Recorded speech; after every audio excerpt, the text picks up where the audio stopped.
Oh, Max got the Mission Impossible C'est song bon, stuck in my head. C'est bon, Damien? Parfait.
Hi. We're back.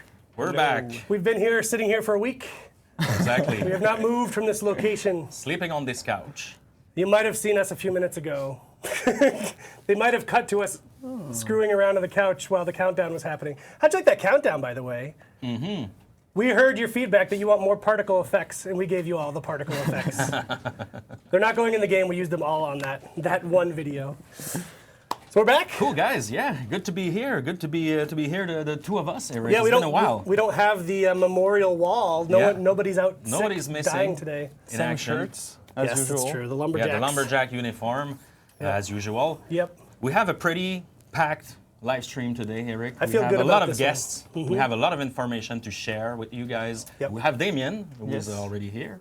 Hopefully you remember Damien from previous shows. If this is your first time tuning in, he is our online game director. Mm-hmm. He's responsible for a lot of the stuff that you guys talk about every day online. Yes. I am indeed. Before we get into that, we have some news to start off with the news of the week. And I will have a quick note to our friends on the chat. If you could do a control click wheel so you make it bigger so Emil and I can actually read what's happening on that screen, then we can read our beautiful chat attendees' Yes. feedback. So yeah, what's happening this week, Emil? What has happened in the past week? We had we released a patch last week on Xbox One and PS4. It's doing good. Yeah, I think Damien, did you want to say Yeah. a few words? Yeah, so that was what we called internally the stability patch that was released a few days before on PC. So we start having the first results, looking at the data. We can see improvements in some specific cases. The platform where we see the most improvement is the Xbox One. So far, it's only a first patch on the matter, so it doesn't mean all problems are gone and you will never have problems anymore. We're not there yet. It's still something we continue to fight on. Yeah, it's a first phase, and we have upcoming things that are planned, but it's a good first patch. Speaking about Xbox One, we still have a specific degradation to Xbox One that was introduced at the last Xbox One OS update. Yep. It's still there. We're still working with Microsoft intensively on that matter. We deactivated the DVR functionality. We might deactivate also the beam functionality pretty soon as we can, to see if it's the good direction or not, and we'll give you an update as soon as we have more information on that subject. Cool. But yes, I think it's cool that we're working with Microsoft on that because Yeah. the change came with that awesome new OS, which actually I'm an Xbox user at home. It's a lot faster now, so it's a bummer that it kind of degraded us because my experience went up. Like, oh no, but we'll get there. We'll get there, guys. Yeah. And we mentioned this last week on the show. We've been mentioning it online. We want you to just, if you're not aware, if you were a Viking and you did not get your Season 1 winner rewards, there are a few people that had this issue. Please contact our customer support group. It's support.ub.com. They will be able to get you taken care of. If you don't contact them, we don't know that you don't have it, and then we can't fix it. So please contact support.ub.com if you did not get your rewards, and then we'll take care of you. Something else that is happening next week, guys, is the big live stream on May 15, because we are launching Season 2. That's next news. week. That's an announcement. No one knows about that. Yes, that's some big stuff. So make sure to tune in at this exact same channel on May 15. It starts at 2 p.m. Eastern Time. Pacific time. Pacific Time. Yes, because that's in Thanks. LA. That's true. So if you saw our stream just before launching the game, our friends at the ESL Studios let us use their space for a big fun event. We had a bunch of streamers there. We had Game of Thrones people. I don't think there's so many Game of Thrones people this time around, but we'll have a lot of streamers that you'll be familiar with, and community members that we are bringing out to the event as well. So yeah, May 15th, that's a Monday, so that's a different day than our usual weekly day, because that's the day before Season 2 kicks off. So make sure to tune in and watch it. Yep, and it is right here on the same channel though. We don't need to go elsewhere. It's twitch.tv/ForHonorGame. Also, what do we have this week? We have an event coming up this weekend, starting on Friday. It's a call to brawl. So again, it's what we call an even order. Yeah. This time it's to complete as much brawl match as possible. Brawl it up. Brawl it up. What's the reward? It's 2,000 steel. Yes. So Pretty cool a reward. little bit before the beginning of the new season, you're giving us some more chings. Yeah, Good. but I we're like also it. giving you some mythic outfits. So What? What a transition. that was a killer transition, Damien. Yes. In fact, we have a video of those new mythic outfits, which came out today already, actually. I think some people have already checked them out. Let's roll the video and check out the new mythic outfits coming for each character in the game.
The two red pigs are back.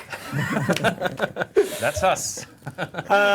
Some details about Season 2, in case you don't know the exact specifics. Season 2 kicks off May 16th, Tuesday. And what that means is people with the Season Pass, they'll get our new characters at no additional cost. You'll get those new characters on the 16th to play with, and you have a week until non-Season Pass holders get to purchase them. How much do they purchase them for? 15,000 steel. 1.5. 1.5, not 59 Nope. or not 15,000 steel. Incidentally, is that what's the cost of those mythic outfits that we just saw? It's the same. Boom. So for the cost of an outfit, you get a brand new character. That's pretty badass, pretty ballsy. Yeah. You may or may not get fired for this choice. So that's on the 16th. But also on the 16th, everybody, whether you're a season holder or not, season pass holder or not, gets new maps, which in fact we'll be checking out in a couple minutes. Oh, yes. A few minutes. A bit more. Maybe 10, 20. We'll check it out on the show today, the new maps. Everything else besides those new characters and their epic outfits is available on the 16th. And then it's that 1 week later for people who don't have the season pass. Yeah. You can get the season pass now if you want, or you can wait a week. I guess it's enough of the business Enough right of that now. business, yes. We have a lot of guests today. Yes. We will have our art team. It's been a while since we invited our art team on the stream. They will be talking about the new heroes, the new maps, what we're gonna present for season 2. But first, we're gonna have Roman as well coming at the end Yes, to Roman answer. is in the room, so Oh, don't yes. Roman watch is in what, the you, building. watch what you say about him. So we'll get some answers to your questions Yes. with Roman a little bit later. But first, as Damien is here, he's got some news about gear stats. Gear stats. And I'm excited about this. yeah. If you watched last week's show, we went really in depth on faction stuff, and that's sort of the treatment we're giving the gear stats now. It's a good dive into what's coming in season 2 that your team's been really hard working on. Yeah, so basically we've listened, we've checked all the feedbacks that have been made on the past 2 months about gear stats, what's working, what's not working, what people like, what they disliked, etc. And since then, we are working on a big revamp that we wanted to be ready for this new season. So we worked really hard on that. So you just mean like a rebalance of the... It's not only a rebalance, No. it's a full revamp of the stat system. And to share that and explain what we did, we said, hey, why not present a design presentation, like the whole design intention about the gear stat revamp. So we've bring the PowerPoint with us. Just like you would do what we've done. at a dev team meeting. Here's Exactly. here's the team's design for the new gear stats in season 2. So we can, so here it is, gear stats revamp. So before I go into the details of what we've done, I want to share with you all the objectives we've established. So first one is that we really wanted to reduce the gap between the high-level gear players and the low-level gear players for many reasons. We wanted you to be be able to try new heroes without being destroyed. We wanted also we always said in the past streams that we wanted the skill that prevails on top of the stats. So for us, it's a skill-based game, it's not a stats-based game. And on some cases, the stats were too powerful. So we had also to check the values and everything. So that's the first objective. Second objective, as I was just saying, is rebalancing the whole, how the builds are done, how the stats are done, the values, remove some stats, put new ones, introduce new ones, etc. We wanted also to have visible values. So basically, before that, we had gauges, but they were really telling progress bar. Yeah, it was more a progress bar, so it was misleading. So we really want to push the values, and also new season means for us we wanted to introduce a new rarity, a new item rarity, the epic rarity, and so we had to adapt some stuff to that because we don't want it to be only the power race as you can have in RPGs because we're a skill-based game. So. First thing we've done on reducing the gap between a hero that has no gear or that has very low gear versus a hero that is full gear is that in Season 1, there is no stat attached to the default gear. And it's something we decided to change. So in Season 2, you will have some stats by default on all heroes, even if you have no gear equipped on that hero. So a defense of plus 2.3%, an attack of plus 3%. This to help you to fight against higher stats geared heroes. Second thing we've done, and so we're really going into schemes and stuff like that, but basically how Season 1 works, so each color is our rarity. It's a linear power that you're grinding, basically. You guys did your math homework before the show, right? Just making sure. And you will have homeworks after this Yes. presentation as well. And if we were continuing like that, it would mean that as soon as we introduce the new rarity, then it gets even more power, etc. And it's a race power. It's not something we want. So one of the things we decided to do, and that's one of the biggest change, that's like a philosophy change, it's that... No way. No! It's 4 hours. We're fine. We're fine. And We just people got a don't see restart it. message. People don't even see it because it's behind our faces. This Anyway. computer's going to restart in 3 hours. So I think we can actually hide it. Hold on. no, you can't. Hide is a grade. It's a Oh, cool. Windows feature. So you can't ignore the restart. Boom! Anyway, so in Season 2, what we want to do is to really change the curve. So by having first the gray values start much higher than in Season 1. So right away, as soon as you have gear stats, you start at a higher step. And then the progression is not linear. The progression is that the values increase fast on gray rarity, on common, and the more you go on a higher rarity, the more the value is a small increase. So this way, when you start a new hero, you catch up very quickly to other heroes. That's the overall intention. Not all the stats have this exact curve, but that's the change of philosophy that we're doing. Which means that if I'm having some gray gear stats, I can easily super fight. valuable. Yeah, I can fight easier in an easier way against people with orange So- or purple. So, Do I remember my high school math right? That's a logarithmic graph. you could see it that way. Yes. Yes. And also we did a lot of playtests internally of matches where we had full gray teams against full orange teams, and we were winning against those orange teams, etc. So it was really the skill defining who would win the match rather than the stats. So we're really onto something that is more balanced than what we have today in season 1. Well, I like what you said, that sort of incentivizes trying new characters that maybe you haven't. Exactly. And it also will help, of course, to start playing the Centurion or the Shinobi, because with those gray stats, you will be competitive very quickly. Right.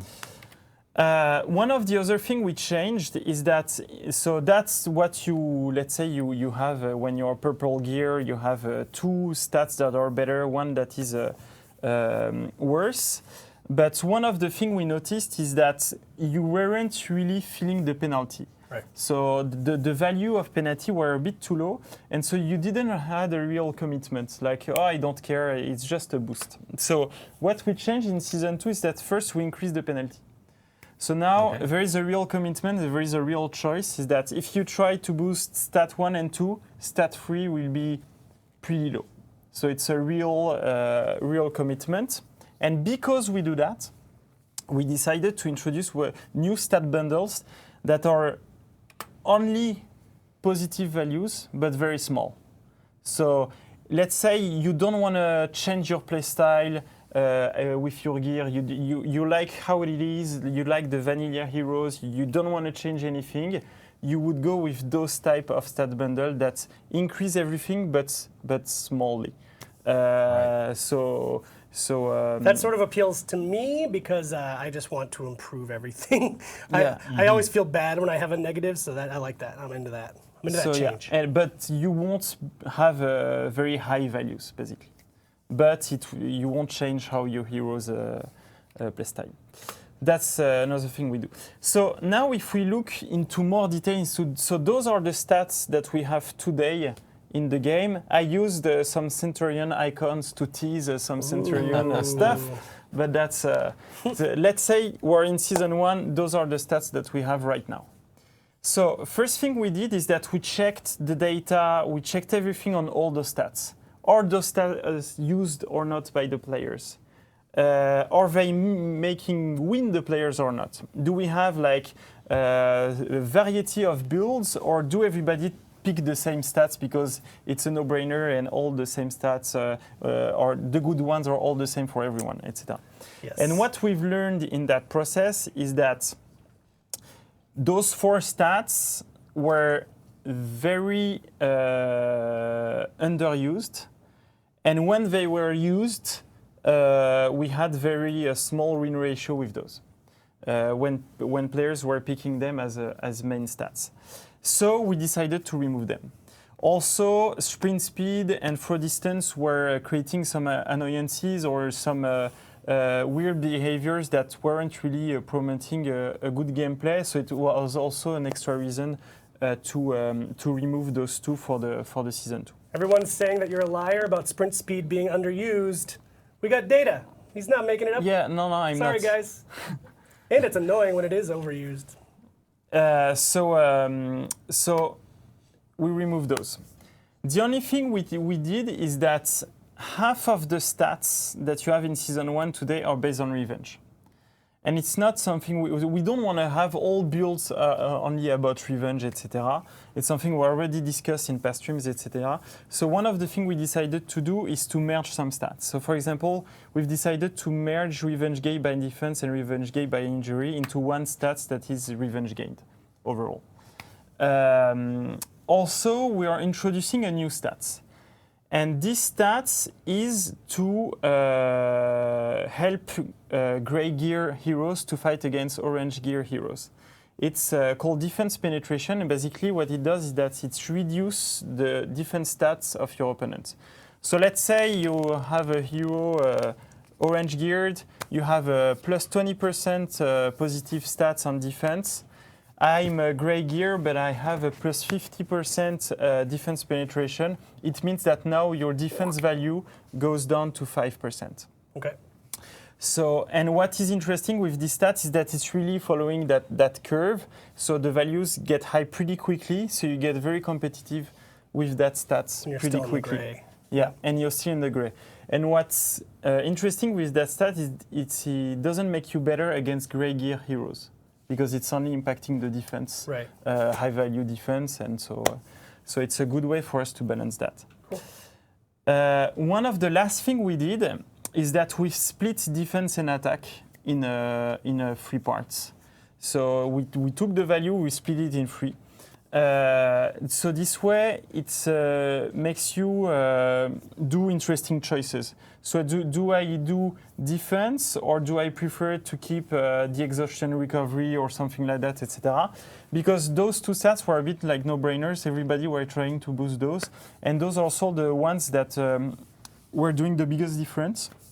So by splitting them, we're a bit reshuffling all the cards, and now you have a real choice to do on each armor part or on each weapon part. So that's the final result that we have in Season 2. Those are the final stats that we start with Season 2.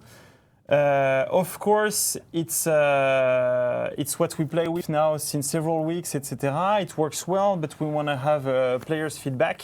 I've already seen the feedback is hilariously on both ends of the polls in the chat. Okay. Some people are like, this is really interesting and cool, very good. Some people are like, this is shit. Like, yeah, let's try it for ourselves when it comes out in a couple weeks, guys. So let's just try it first. You might like it. So and we will answer some questions, I think, on that stream based on that. That's also the purpose. If you got questions, start tossing them in the chat. We'll compile them. But that's like the first, like, what we'll start Season 2 with. And then we'll be able to make improvement, change stuff if like people really don't like it, or if we have things. But we are really believing in that system. We think it's way more balanced, and it's creating very interesting matches, at least internally. So you went to launch with a system that you liked. And now we have a new system. Yeah. How do you feel? Do you feel we have a better system now, or do you feel like, oh, we had to do this to sell more copies of the game? No, it's way more balanced. It's like it's answering the request of the gear stats that we have since 2 months. Right. So let's continue, because that's only the beginning of it.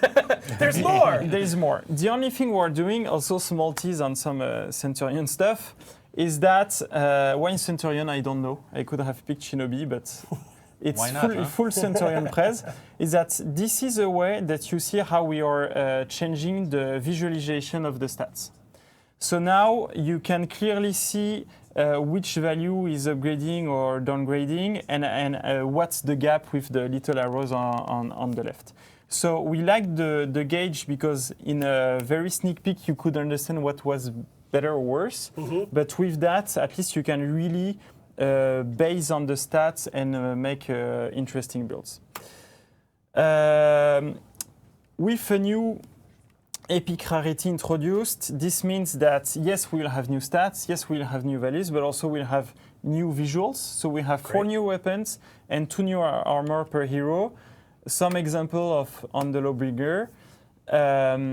We have also updated our looting system. So that's how the looting was working in Season 1. So you were looting gray gear between Rep 0 and Rep 2.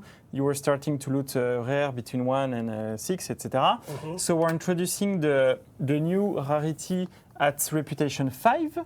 And we're also reducing the lifespan of each color. So this way you go quicker on the next rarity. Very cool. So people who are already Reputation 5 or above will start looting as soon as Season 2 is released, the new color, the epic rarity. And one of the things we've also did is that we've updated a bit the numbers. So we've updated the crafting costs and the gains related to crafting. So now steel use and salvage use to craft gray gear is much lower. Oh, cool. So now it's much quicker to upgrade your gear, your gray stuff. So also to become very quickly competitive. We've also updated the dismantle values and things like that, but basically it's following a different curve where it's easier at the beginning, and then I think orange will be around the cost that you have today on purple, maybe a bit more. Okay. So we're not making huge prices on that either. We haven't changed. Steel price is the same. At salvage, we're asking a bit more salvage, but people have a ton of salvage now anyway. So that's how we've updated that. One of the other big change we're doing. I know this is good because the font is big. The font is big, so it's really good. Starting season 2, we're increasing the XP income on all matches by 25%. Nice. And that's a permanent change. For a lot of reasons. One of those that we looked at the data, etc., and we saw that players weren't as high as we thought they would be.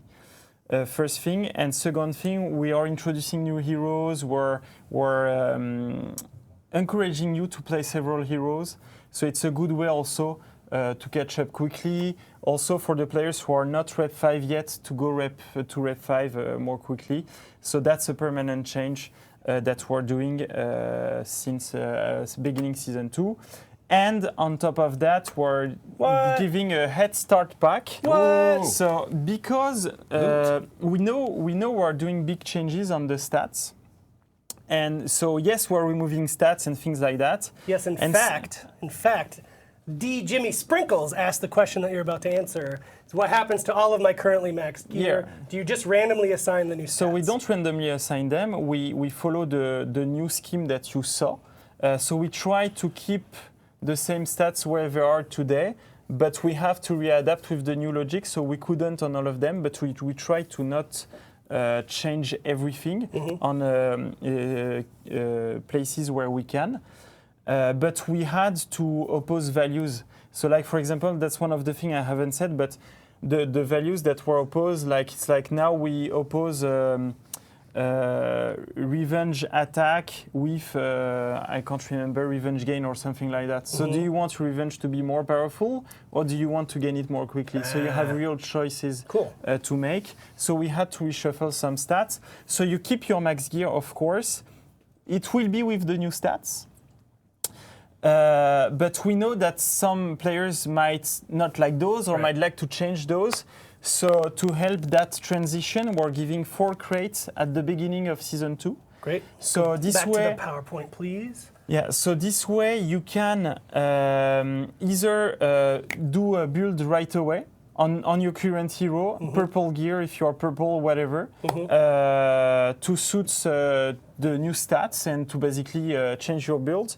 Or you can keep those crates for, let's say you want to switch to Centurion or Shinobi to start with them right away with gray gear and be competitive right away, which is another way to use them. Cool. Or you can keep them for the orange stuff. Right. So if you want to say, okay, I'm going to keep them when I'm rep 5 to start having more orange gear, that's also fine. So you use it the way you want, but at least now you have the choice like to redo some builds right away at the beginning of season 2. What if I said to you, pretend my name is Dwarven Cactus, and I say 4 crates, piss off. 4 crates, it's 20 gear. Can you give me anything else? I want more. You want more? Give me something else. Okay, I'm giving you also 12 days of champion status. That will be so now the champion status XP boost will be on top of the XP boost that we're doing permanently. Ooh. So it's really like changing your income of XP. So those 12 days, so it's basically the first 2 weeks. So it will go up to the second weekend.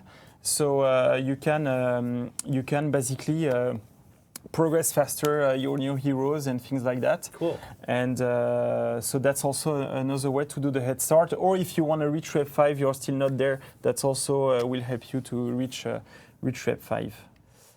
So, and I think that's interesting. Wow. Yeah. I think you've given people a ton to discuss because I can see them discussing it. Like, I think there's going to be a lot of really cool discussion. And I think we should mention, too, not to put you more on the hook, we also want to have a blog post that you guys can refer to with more of these visuals. Yeah, we'd like to have that. So you don't just have to refer paper. back to this video over and over again. That will be coming in the coming weeks as we get closer to the season. Do you want course, us to answer some questions yeah, now? yeah. Or? Okay. And if you have any feedback about that, guys, did you like it? Did you hate it? Let us know. Yeah. Let us know on the forums, on Reddit. We'll be jumping there right after the stream to see You what's can going send on. it directly to Damien at dragonballdamien@ubisoft.com. But we already have a few questions. The Yes. first one is from Rezara. He's asking, he or she is asking, what is your plan with extra salvage? Can we convert it to something immediately useful? So it's still something we're investigating. Something immediately useful will be the orange gear, of course. But we're investigating to have other use of the salvage. Nothing to announce yet, but we are having several ideas, and so now it's in the conception phase. Then we need to do it, test it, but we are working on that. Great. Pain! 0. Pain with 2 eyes. Sort of like with Mr. T in Rocky 3. He's like, Sluggy, you got any predictions for the fight? And his only prediction is, pain. That's how I imagine your name is said. Guys, I didn't get any sleep last night. Do you do a higher max rep, like 50 or 99? Not yet. We could, but it's not something we're doing yet because not a lot of players have reached rep 30 for the moment. That's also a reason why we're increasing XP, incomes, etc. It's something we'd like to do in the future, but we're not doing it for the season 2 for the moment. So we'd like to have more players there to expand it so that you're not always racing towards an objective that is unreachable, basically. Right. Cool. So we know that there's several hundreds of you that are rep 30, and we congratulate you. But try to help your friends so that they become rep 30 Yes. too. Be a good friend is what he's saying. Another question by Gree Went, who's asking, but will maximum item level actually go beyond 108 now? Or is the new tier level already just 108 and you can't upgrade beyond It will 108? be beyond. So it's adding a new level. A new level. So I can't remember the exact number, but it's the same number of steps per rarity. Okay. So we have to divide 108 by 3, and I'm sure someone in the chat's got their calculator in the brain. 100 something, and can't remember the number. But yes, it's a new gear step to reach. Orange gear, epic gear will start at 19, something like that, and then you will have 6 level of upgrades like any other rarity color. But like we said, we'll have a blog post with those details, so we don't have to make Damien pull them out of his head. It will be 144 apparently. Thanks. Thank you, chat, math. Thank you. Yes. I bet you had friends in high school that said, "Oh, you'll never use math in real life. You just used it in the Twitch chat." Cool. We're not seeing. And so, if you have other questions we'll be able to answer them by the end of that stream. We'll end the stream with a Q&A like we always do. So don't feel you need to get them out. I think that's it for our Damien section. Yes. Thank you so much. Yes, you're I welcome. really, honestly, have to thank this guy because apart from being one of the guys leading the whole game, he also spent all last night making this PowerPoint for you guys. Yeah, we had no PowerPoint yesterday at 8 p.m. I honestly think we had to start doing one. I think that's a pretty special thing for community people like Emil and I to actually have devs who put in extra work, staying late just to show you guys something on a stream. So I wanted to thank you. And our next guest as well also created PowerPoints. I want to thank them as well. Hope you guys like PowerPoints. But Damien, thank you very much. We'll have you back out in a little bit. Coming up next. What do we see next? After Coming up that, next, we we've got- want to show you a glimpse of the new content for Season 2. So we have members of our art team joining us. But if you watched last week, I said glimpse also. This is a bigger glimpse than we gave you last week. It's Yes. Glimpser. It's glimpsier. Make sure to stay tuned. Yep.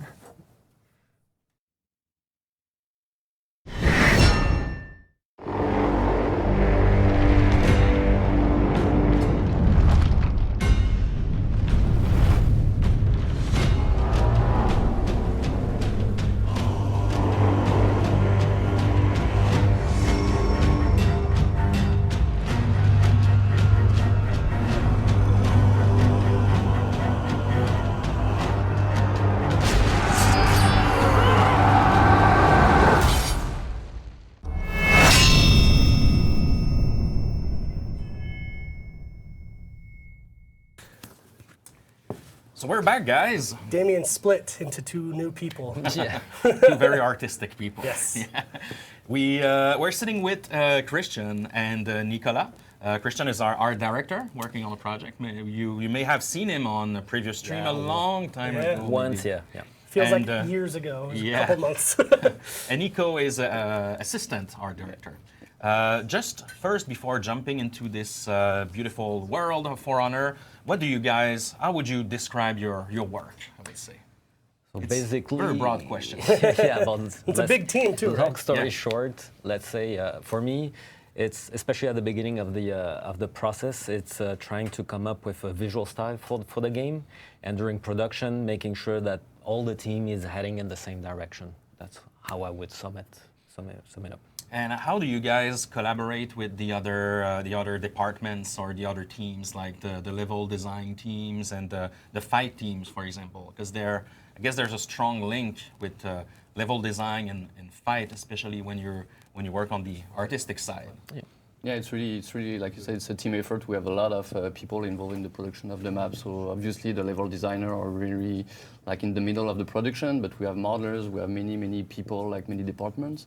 And for sure they all sit together and they had to come up with something very fun in like a very short of time. Mm-hmm. But yeah, it's a lot of back and forth that we do all together. So with the directors, with the guy of the production.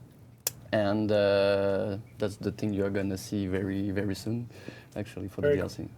Real quick, Max, if you could increase the volume on these guys. I'm seeing that people can't hear them very well. Probably because I've been yelling and you've been turning everyone else down. Go back. Thank you, guys. Are we ready to show? We are introducing two new maps in Season 2. The first one is called The Forge, and we have an exclusive video for that. Yes, this is your first time seeing the Forge. Yeah, so let's show the video. Let's see how it is, and after that, we'll be back with the guys to talk a little bit more Yeah, about we'll that. just let this one play, let you guys enjoy Yes. it, then we'll talk about it. Enjoy.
Lava! Oh yeah. You can melt your body to death in this game now. Well, I guess you already could, but now you can do it in a forge.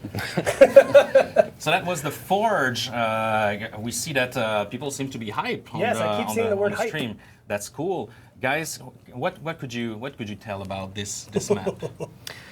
This map it's a new structure that we were trying that we didn't have in the games. The capture points are placed in the same side of the map, which gives another dynamic for the gameplay.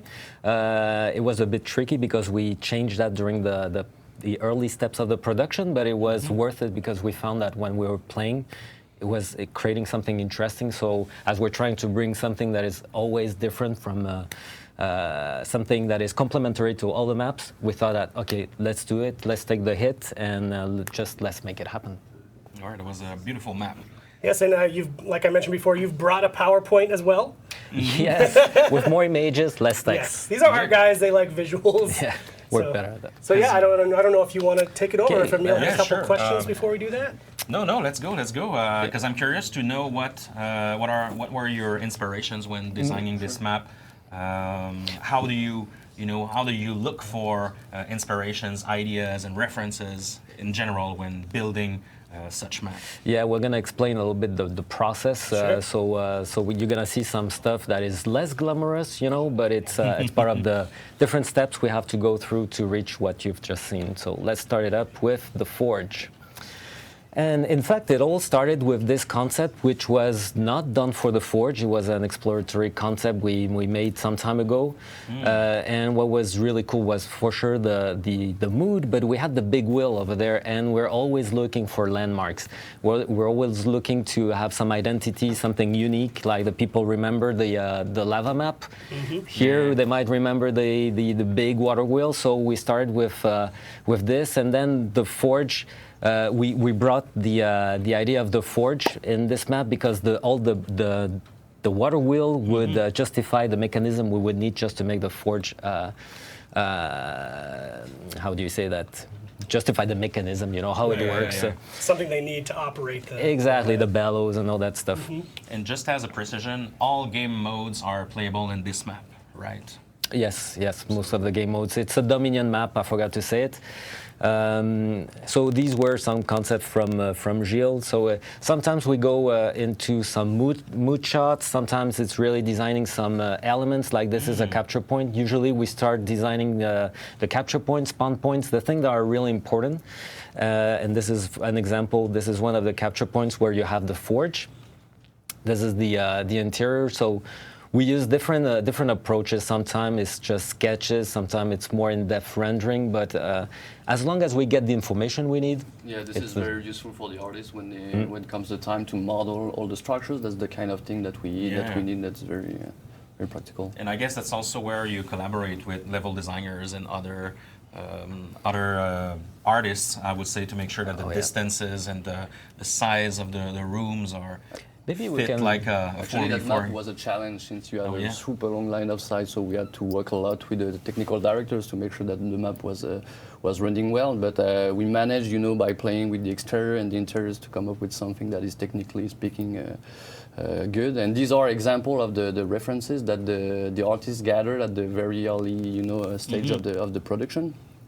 So it's basically once we have the idea of the map, we start, gathering pictures of the very iconic elements that we could see inside the different places inside the map.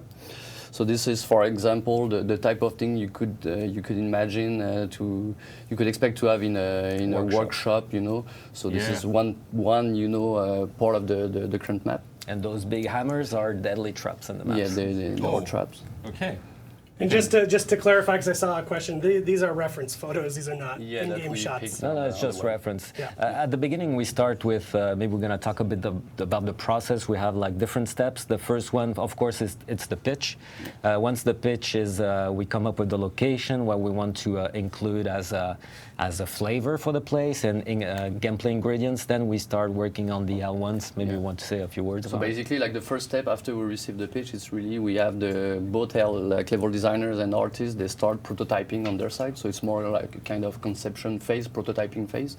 So basically, we really want them to dig, to be creative. So to come up with fun, prototype and to eye candy, visual.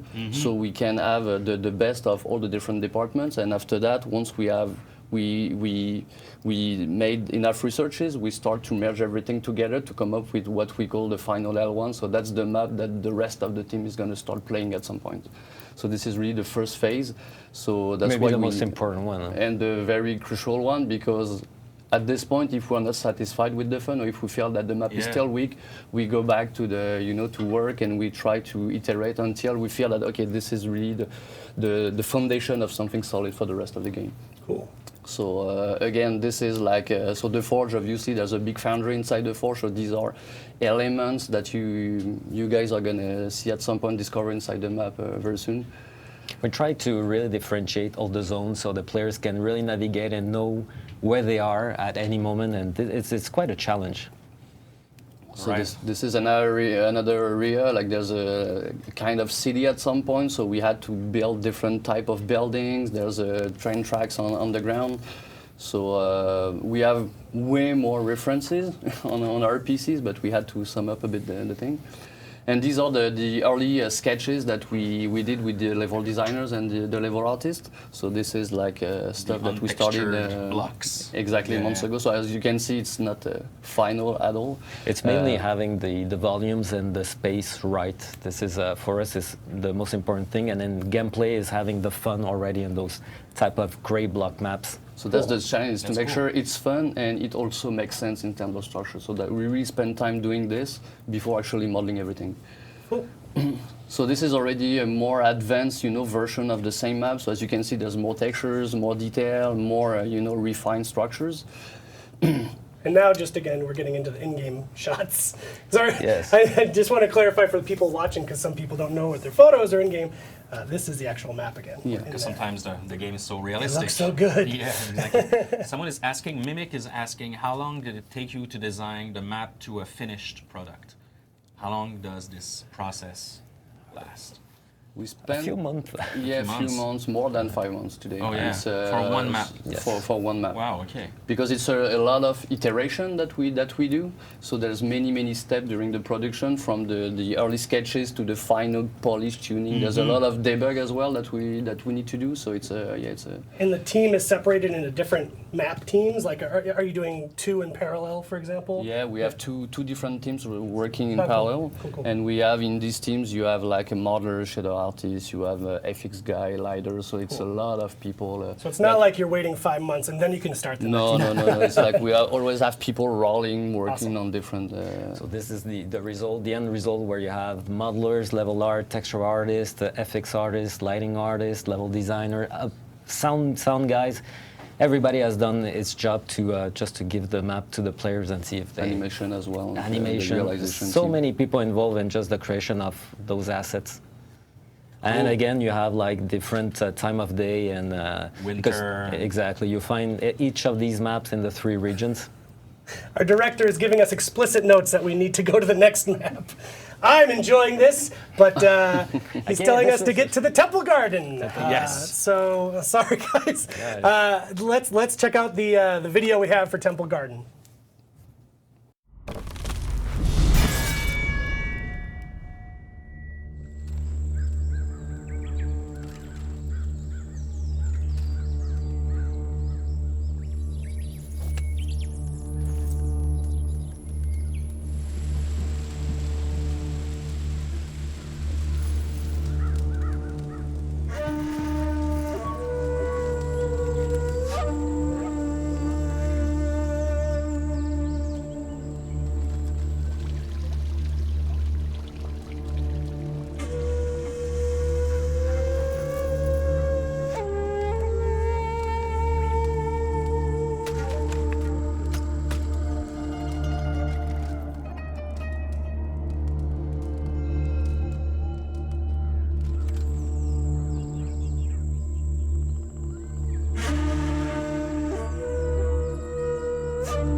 Wow, so that was Temple Garden. I want to live in the Temple Garden. I want to get It's married in amazing. Temple Garden. Yes. That was the goal a little bit with this one. to marry Emil.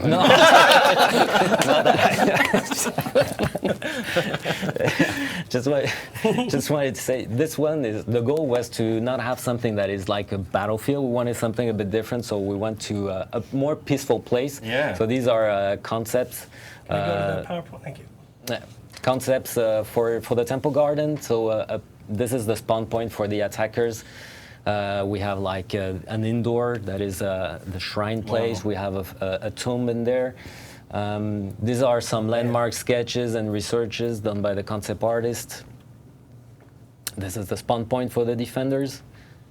And these are references that you might see in the map. We're also trying to a little bit stretch the extrapolate a little bit from the reality, Right. but we always try to be faithful, you know, to the cultures, especially the Japanese. So we don't want to violate, but we just want to expand a little bit what we're creating. Just to mention it again, they're asking about what game modes can be played in this map, same as the other one. So it's a Dominion map, so All as game usual, modes. all the game modes. So all game modes. So designed for Dominion, right? Yes, exactly. But that right. you can play it in all. Parts all of modes. them are used for duels and other game modes. So again, same thing here, like you see early prototypes. So obviously stuff has been changed during the production. So we went from something super like organic and we changed the structures. But you already recognize like these are very old, prototypes. But you already recognize the different element that made the map today. Right, like the Buddhas in the reference Exactly, photo. like yeah. the street big with all the frog, Buddhas. Yeah. So again, there's a lot of landmark, in the entire map. That's super important, so people can easily tell like their friends here, where I'm they there. are, and so. Yeah. Very, beautiful. very, So very the cool. interior of the shrine, we saw the concept previously. Different moods. I really love this one in Valkenheim. It creates something that is really moody, gloomy place. And do you have people on the team that specialize in the Valkenheim look or specialize in the Meyer look? No, the artist the artist that is working on this map. He really needs to do the three Wow. three regions. That's amazing. It's really a challenge because we changed so many things: the vegetation, The textures, textures, special effects, and there's many things we try to change so we give another flavor to Yeah. it, another perception. This is also why we take that time to produce the entire Yeah. entire map. Very, very cool. That's beautiful, guys. Do we have any Thank you. last-minute questions from the chat before we have to transition to something else that you want to see, which is the heroes? How many new maps are coming out? These two maps, guys. Yep. The Forge and Available the on the Temple Garden. 16th. Absolutely. So we're getting the train rolling, Pascal. Don't worry. So let's re-roll those two map videos so you can soak it in, and we're gonna come back to you. We're gonna swap out one of our artists for another artist. We're going to talk a little bit more about the heroes. The heroes are next, Yes. but first, re-engage words. I don't know. Re-enjoy these maps. Take some time to meditate on Yes. these maps.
We are back. Oh, yes.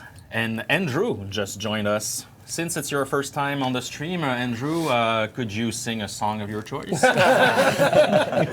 No, I'm kidding. I like that. Could you introduce yourself a little bit? Yes, I'm assistant art director for the character, assisting him. I need some help. That's why there's so many assets. A lot, we need man, to there's a create. lot to direct in this. And I also design characters too. Very cool. I think we were going to start with one, yeah, that you Yeah. worked on. The reason why you're here, I think, is because you helped designing the Centurion, right? A little bit. All right. Sweet. And Who I wants guess to see another PowerPoint? They all do. We'll start with the video. Oh, that's a better idea. I mean, Videos are so much cooler than PowerPoint. and an exclusive video Yes, that so you haven't seen. Last yet. week we gave you the tiniest little taste of our two heroes, and this week we're giving you little full more. access to their hero trailers. So let's take a look at the Centurion Let's roll. hero trailer for the first time.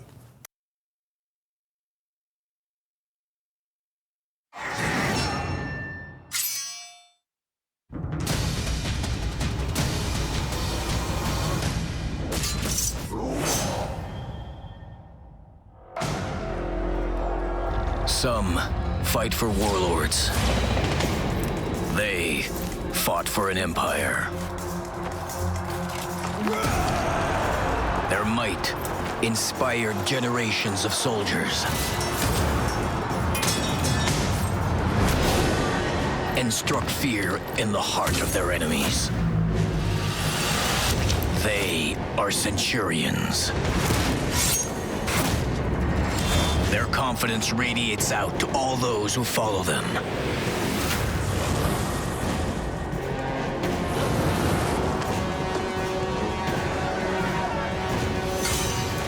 With their gladius as an extension of their arm, and their fist as strong as their conviction. Once the pride of a glorious dynasty, their legend is soon to be rewritten.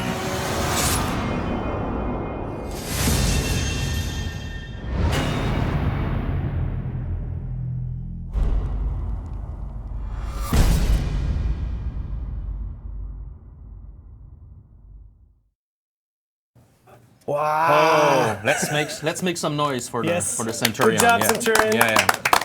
That finisher Are you is hyped so amazing. at home? Yeah. Yes. Yes, now we're seeing the reactions in the chat. Yes. And Well, yes- as Roman said last week, the Knights did not so great in the faction war last season. They needed a little boost to their army. So you get the This Centurion. guy, this guy should help. And this was your first time, even though you worked on the character, your first time seeing that trailer that we put Yes, together. yes. What'd you think? It's amazing, awesome. That's my character. Awesome. That's got to be kind of cool to be in those beginning stages where it's literally like a drawing, and you're talking and about how to develop this character, and then you finally not only see it in the game, but see it in these like flashy marketing videos that we do. Like that's got to be kind of cool. It is. It's really nice. Like first we start with just the sketch and just collecting the reference without knowing this kind of character will come out, and then once I see it, it's amazing. That's the It's magic when you amazing. have all the other departments, like the animation department, that once it's modeled, the character takes life. It takes Yeah. really the identity of personality. So, it's great. That's a good point. That like there's so much personality in this particular video yeah. and in this character that yeah. it bleeds personality. Oh yeah. Would you guys like to show us some references and inspiration? Right. We're Yeah. gonna start So with we're Don't worry, we'll play the trailer again. Don't worry, guys. Not right now. But worry. we'll get there. all right. So let's start with the Centurion that you've just seen in the trailer. Just before, just to mention, I just was talking about it, but it's really a team effort because the games evolve around those characters, and there's so many people involved in the creation of these guys. We have the game designers, we have the animation, we have like the sound guys, and there's many people involved because we want to make these heroes really unique. And what's best, we have the designer of the character today, so I'll let Andrew explain a little bit the process. Cool. Sure. So actually, before I was assigned to do the Centurion, I was pretty excited because they have pretty strong characteristics, and I knew that I was going to have so much fun designing them. And when I was doing the research, I see that they have a really good protections. At the same time, they have a really good mobility on their armors. So when I was designing, I was focusing a lot on to give the character powers. They look powerful.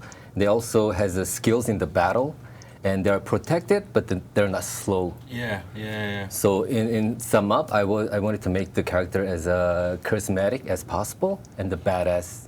That was the main goal of my designing. And that leads me to a question because the character is a hybrid vanguard and assassin. Right. In game terms, does that come before you do your work, or is that kind of like coming out of this is what he and the team designed? I think this is the play style it would fit. I think at the beginning we have the fight team that has a brief, what they want to come up with. So once we receive that, we start thinking about what kind of gear we can put. Obviously, for the Roman, it resonates. It's so strong, Sure. so it's not like we just have so many stuff to collect with. But there's some. They're gonna tell us, what's the weapon they want to use? There's any other protection. So we work around the brief they gave to us, and then we start our conceptualizing and proposing it to these guys as well. Cool. Great. So- There's a lot of details on the armor for Centurion. A lot of little things. Yeah, and we need to create like different sets, and we try to differentiate all the sets. So for these guys, it was quite a no-brainer. We had so many stuff. Here, maybe you want to talk about the different. So researches? basically, I try to research and then gather around all the images as much as possible. So it's not only focusing on the Centurion, but then whole Roman soldiers at the same time. Sometimes the knights and sometimes the other cultures too, which we kind of try to expand. And then if I can adopt some designs from other cultures and blend in nicely, and that's our world of Centurion. So the next, yes. A lot of people are asking why the Centurion doesn't have a shield. Do you have a good response to I this? knew that was going to come up. Yeah, we wanted to differentiate it from the Warlord, who has also a gladius, and the fight team didn't want to have like a shield, and they wanted to have Same something more archetype. visceral, something the guy would use his hand, and you'll see it more in the finishing kills. He's quite brutal with just his fists. So it gives another flavor also. Cool. Thank you for asking. So here Still concept arts here. Yep, the front, side, back. This is to help out the modelers to build the precise the size and the armors and the placement. So I even draw what's underneath the shoulder pad and underneath the capes for their job to be easier. And then within this page, we go with the riggers and all other department to discuss, is this possible? Because most of the time, I only thing that I do is make it nice, make it look beautiful. Yeah. But sometimes it's not functional. So they look at it, okay, this part is not going to work, the rigging size is not going to function, so I have to come back and redraw a lot to make sure that everything works from the beginning to the end. Cool. Nice. And Wow. these are the 4 Yes. sets. It's pretty badass. Okay, so I try to make it as blurry as possible. So we do create 4 sets. We don't sketch just the 1 set, but then we started with the 4 sets because I want you guys to have a different experience when you guys collect the different armors. So we designed 4 sets and make sure place it next to each other to see. Okay, we have 4 distinctive different characters, but then they all can be the Centurions.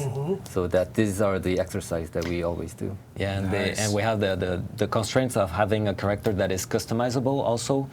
We need to think about that because we cannot do just what we want, We need to have a consistency throughout all the sets. That's great. People are loving it in the chat. Oh yeah. Oh, and Andrew just created these designs just before leaving for parental leave, and he was crunching like crazy, so Congratulations. Thank you very much. some weapons for the Centurion, so you're gonna have a bunch, but here you have like basic one, and you can just you see a little bit the scale. We're working with our partner Ubisoft Chengdu for the design and the production. They're doing amazing stuff. So a little bit, we want to give the fetish, feeling for the characters. Same for the weapons, and every day we do something a little better than the day before. And because we learn a lot, we broke our teeth so many times in some stuff, and those weapons look beautiful in the engine. Yeah, the attention to detail is incredible. Spoiler. So, I guess, yeah, thanks for this beautiful work, guys. Congrats again on the Centurion. Yes. Everybody's looking forward to Congrats on this. creating Roman's favorite new character. I think it's always good to have him in your good graces. Yeah. Are we ready to move on to the Shinobi? Yes, I think people want to. Yes, we are. So again, we have an exclusive video to show you with a little bit more details on the Shinobi. Max, when you're ready, let's roll. Enjoy.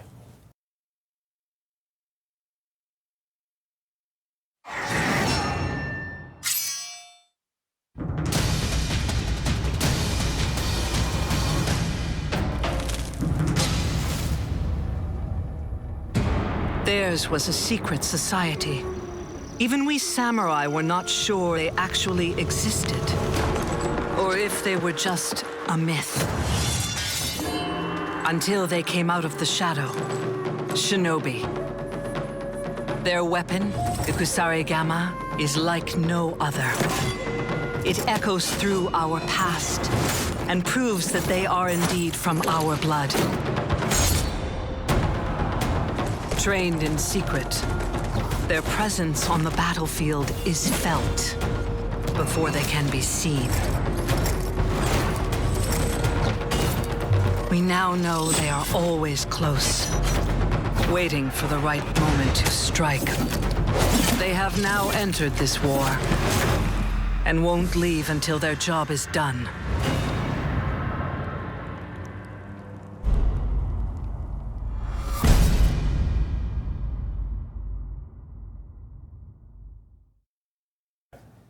Oh, yes. I think we need to make some noise for the Shinobi again, yeah? Shinobi!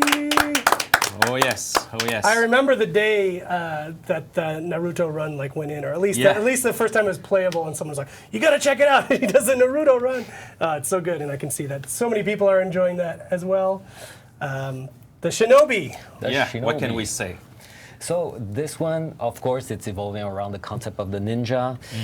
So at the beginning, we're just looking at, okay, we're digging into the collective unconscious and trying to gather references of what people might think how a ninja would look like. Yes, Shredder. I see Shredder there. Yeah, you see also some famous manga character, because those are great references. It's very inspirational.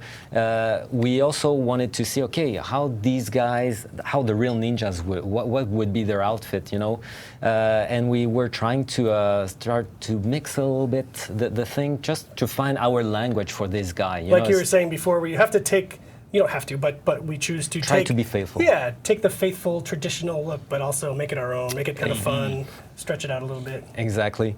And also we wanted to put accessories because obviously this is a killer machine, so we wanted to have all those stuff, and he has fit, so it was natural to put accessories already on this guy. And then we start sketching, but this is the template. And I think, okay, this is the 4 sets.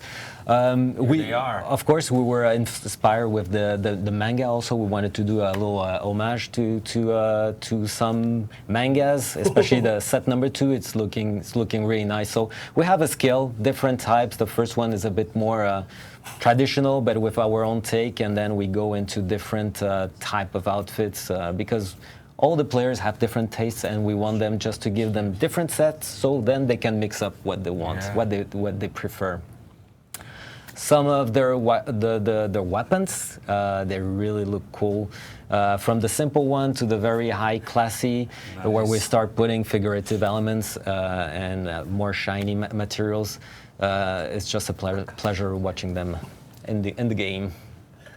Oh man, Beautiful weapon. That's it for the Shinobi. Oof. Oh. I don't see any questions coming in either. People just blown away, I think.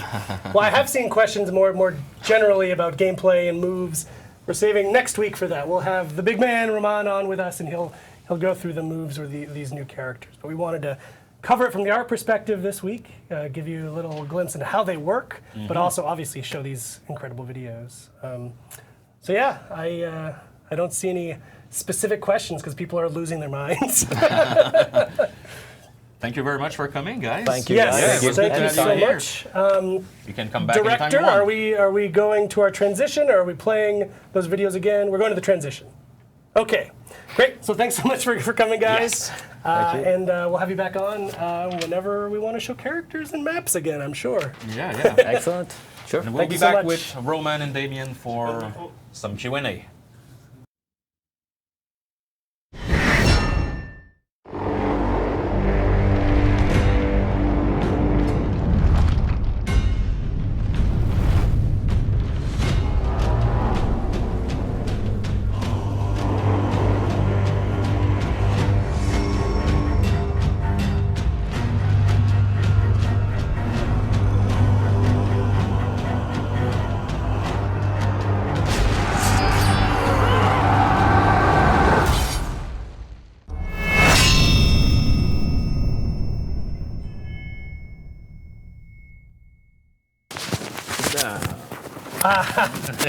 Sorry, Wax Son, for ruining your experience by my awkwardness. At least you know we're live. It's not pre-recorded. And we are not teleporting. We don't have those powers. No. Sadly. Yeah, come closer, Damien. And don't worry, we're going to play those videos again at the end of the show. Want so me to you hold can your really sword? soak them up. What? Hold it. Sorry. It's okay. I won't touch it. So again, the last many weeks we've been graced by the presence of our two of our game directors, Damien and Roman, and this is where we get to ask your questions of them Answer them. and answer them, even more importantly. So like previously, we've prepared a few that we've gathered from around the community, and of course, please ask them in the chat, and we'll grab what we can. Sorry, I don't have no PowerPoint. That's true. Oh, come on. Unfortunately, that is the end of our PowerPoints for the day. only 3 today. So, yes. Actually, let's just grab this first one. By Average Bump, wondering, will the new characters drop same time on console? We should have mentioned that at the top, but yes. Yes. The season Same Season 2 is all platforms at the same time. And but I'm gonna jump into questions unless Emil, your first bullet here says balance. That's a trap. It is as a trap. I don't remember what the bullet was. Yeah. If we just wanted a general balance update from Roman. General balance. So today was about all the new characters, visual, etc. Next week, yes, we'll go into a little bit more detail about their moves. But I remember also, what it is, yes. next week, in DLC 1, we'll do new character, new map. That's cool. We'll also continue to improve and fix elements of the current roster. So next week, we'll speak about the Raider buff. The Raider buff. That's You coming. heard Yeah, it. it's a Next big week. topic. I remember what the actual question was now. This was a question that we've seen a little bit bubbling up more and more. The question is the team considering balance changes specific to the platform, so console versus PC? So, no, we are monitoring that concern at the moment. Today, we don't have and we don't want to do a specific plan for specific balancing on console. Why? But first, we're actually doing some stuff. We're adding with Season 2 the option to tweak the stick dead zones. That's coming for PC, but also for console. The dead zone. So that's gonna make your responsiveness overall better, and you will be able to react to faster attack, etc., based on the quality of your sticks. Also, remember some characters at the moment have slight issues. They have their stance change that is slower than other character. That's something that we're currently fixing. That's gonna come after Season 2 release. Soon after Season 2 release, I hope, but that's coming. Also, another feature that we are doing is we are developing a tool for you to fully remap your control, whether you're on console or on PC. So if you want to remove the communication from left bumper and put it on X and put the guard brake on left bumper, whatever, you will be able to do that. So that will also help balance gamepad versus keyboard and that kind of stuff. And last thing that is actually interesting, it's when we look at the win-loss matrix of the characters, we don't see an unbalance that is specific to console. And actually, what is funny is if we take the PK, for example, our win-loss ratio is actually lower on console than on PC. So yes, in terms of perception, we feel there's an imbalance. Actually, in terms of matchups and tier list, that's not really true. But addressing that perception issue is actually something that is important for us. And I think improving all dead those zones, things, yeah. all those elements will actually help improve that impression. Yep. If it's something that sticks around and actually start to show in the matchup metrics, then we'll see what we will do. Right. But today we prefer to do those general fixes to improve reactiveness, Yep. and then we'll see what we do. Yeah, it's a live game. Just because we're doing this doesn't mean we can never do what you think we need. But maybe we'll get there after we make these changes. Romano will see, oh, okay, so this thing's off. Let's figure out how to adjust for that. So that's pretty awesome. I think there's some new information there we had not shared before. So hopefully that people are remapping is not coming with DLC 1. That will come. That will come later in the season. But all of those are stuff being that we're worked on. currently- Yes, Awesome. indeed. Very cool. Let's see. Let's go back to the chat here. This is a weird. Leviathan AG. What are your plans for Nobushi, my bae? And if you are doing anything for her, what will it be? So currently, there's nothing in the loop to buff the Nobushi. We think she's at a good spot at the moment in terms of abilities and a win-loss ratio.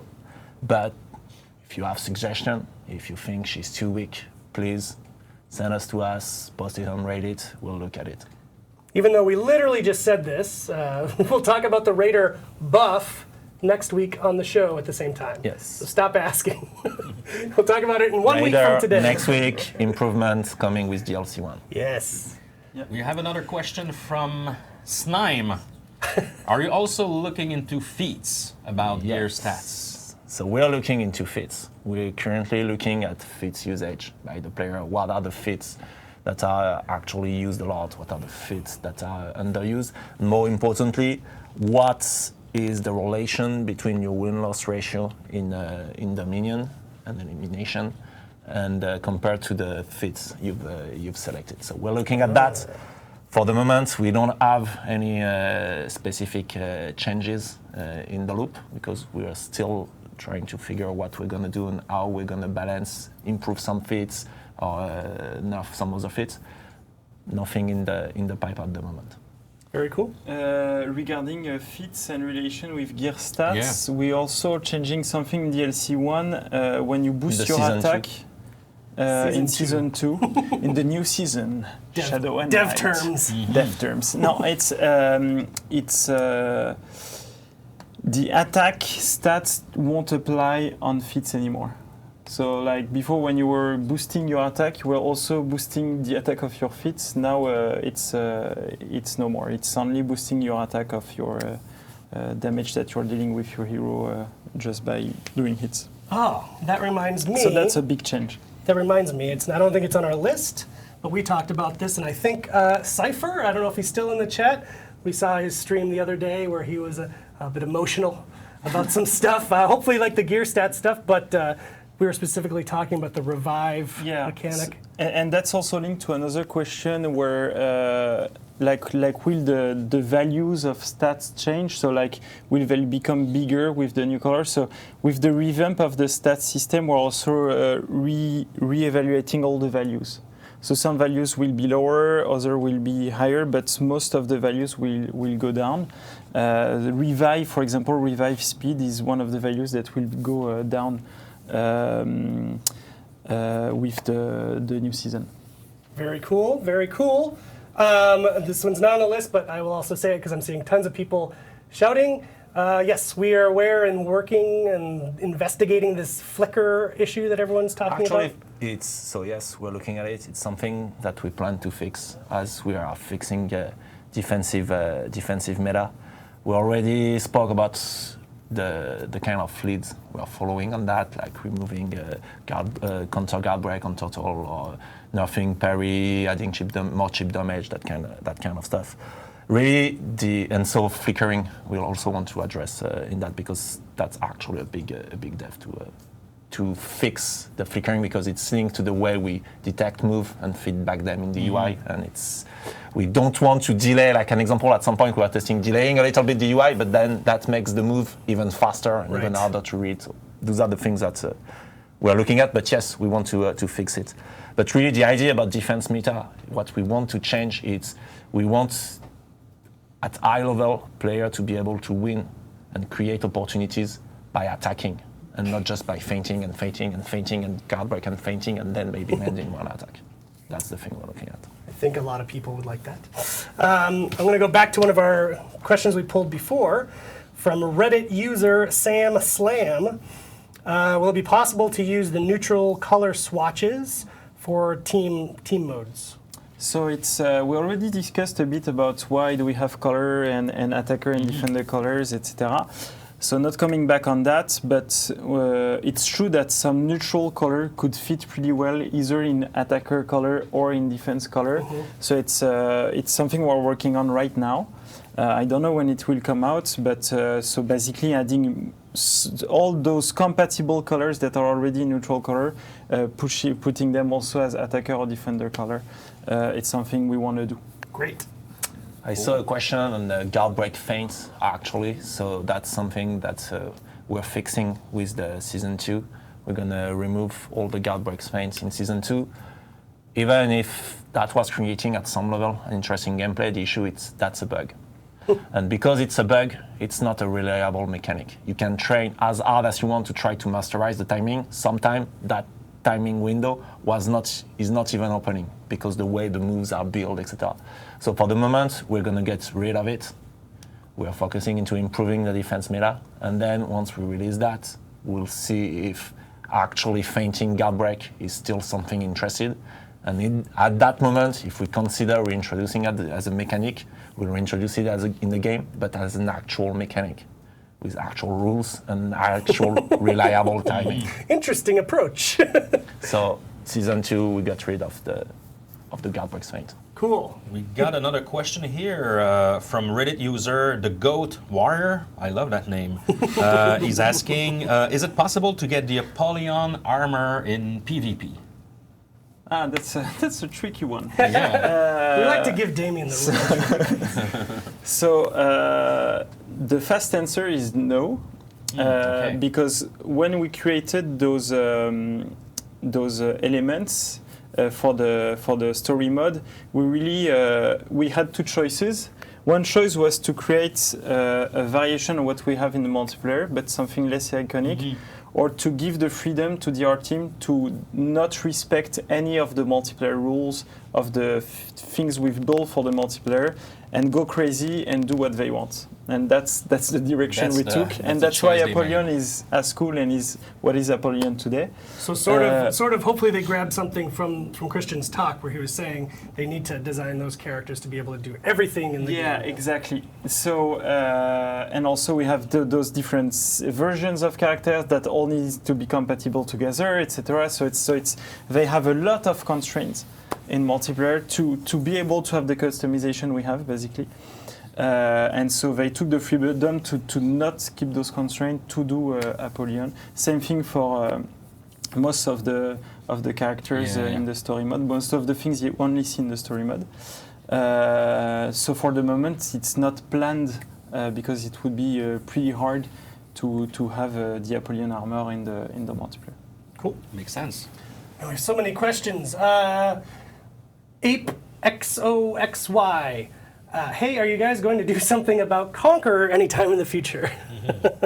I asked him this one the other day. So no, Conqueror, we address some of his flaws.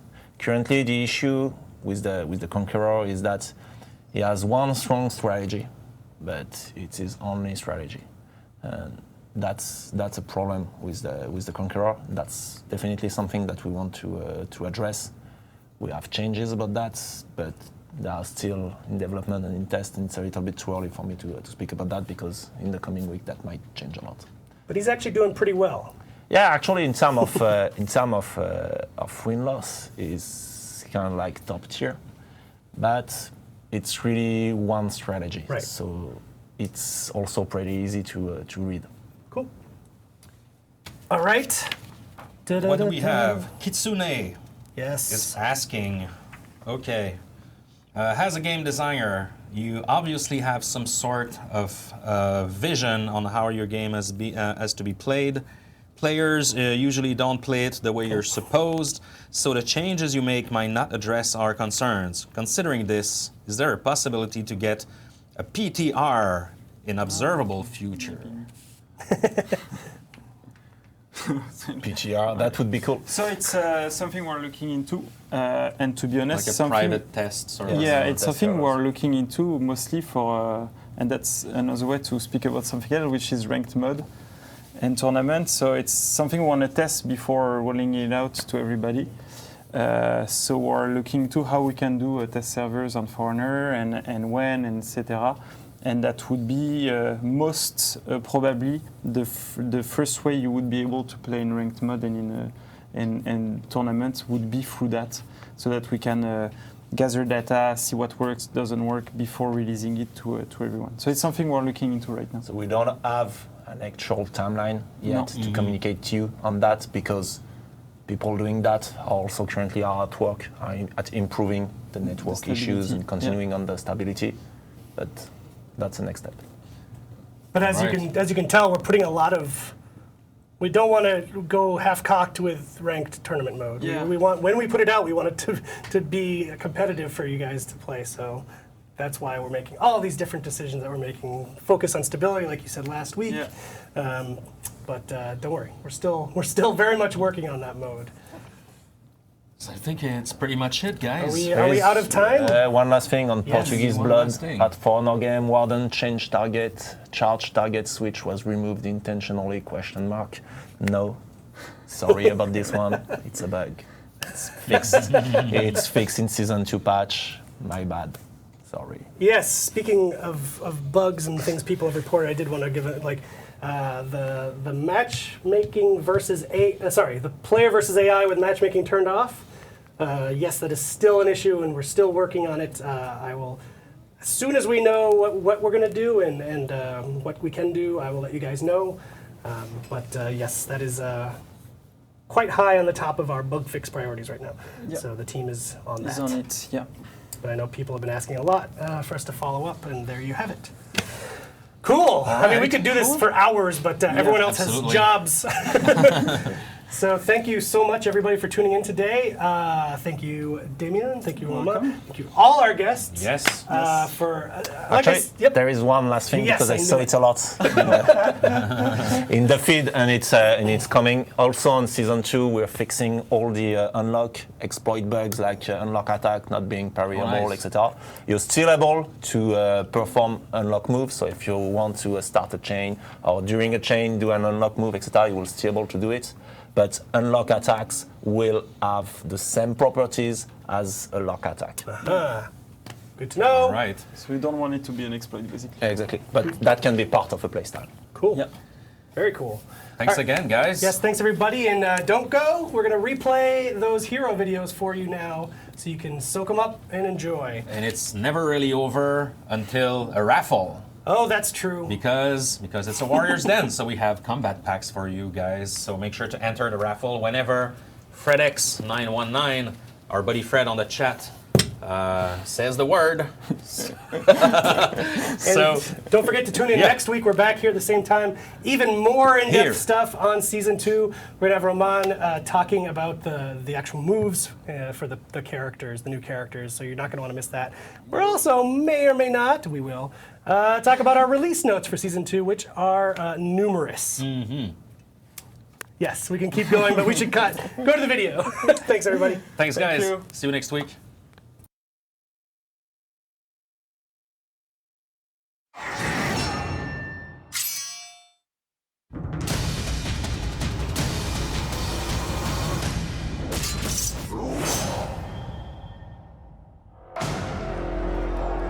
Some fight for warlords. They fought for an empire. Their might inspired generations of soldiers and struck fear in the heart of their enemies. They are Centurions. Their confidence radiates out to all those who follow them.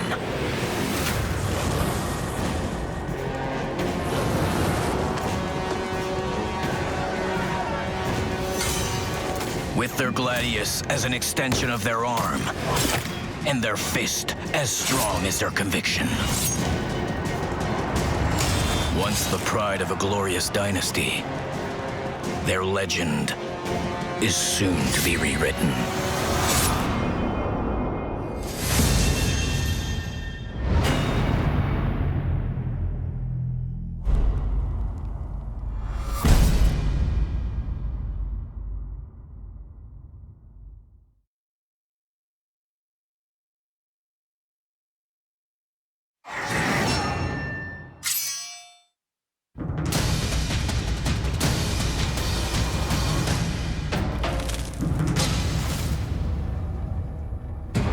Theirs was a secret society. Even we samurai were not sure they actually existed, or if they were just a myth. Until they came out of the shadow. Shinobi. Their weapon, the kusarigama, is like no other. It echoes through our past and proves that they are indeed from our blood. Trained in secret, their presence on the battlefield is felt before they can be seen. We now know they are always close, waiting for the right moment to strike. They have now entered this war and won't leave until their job is done.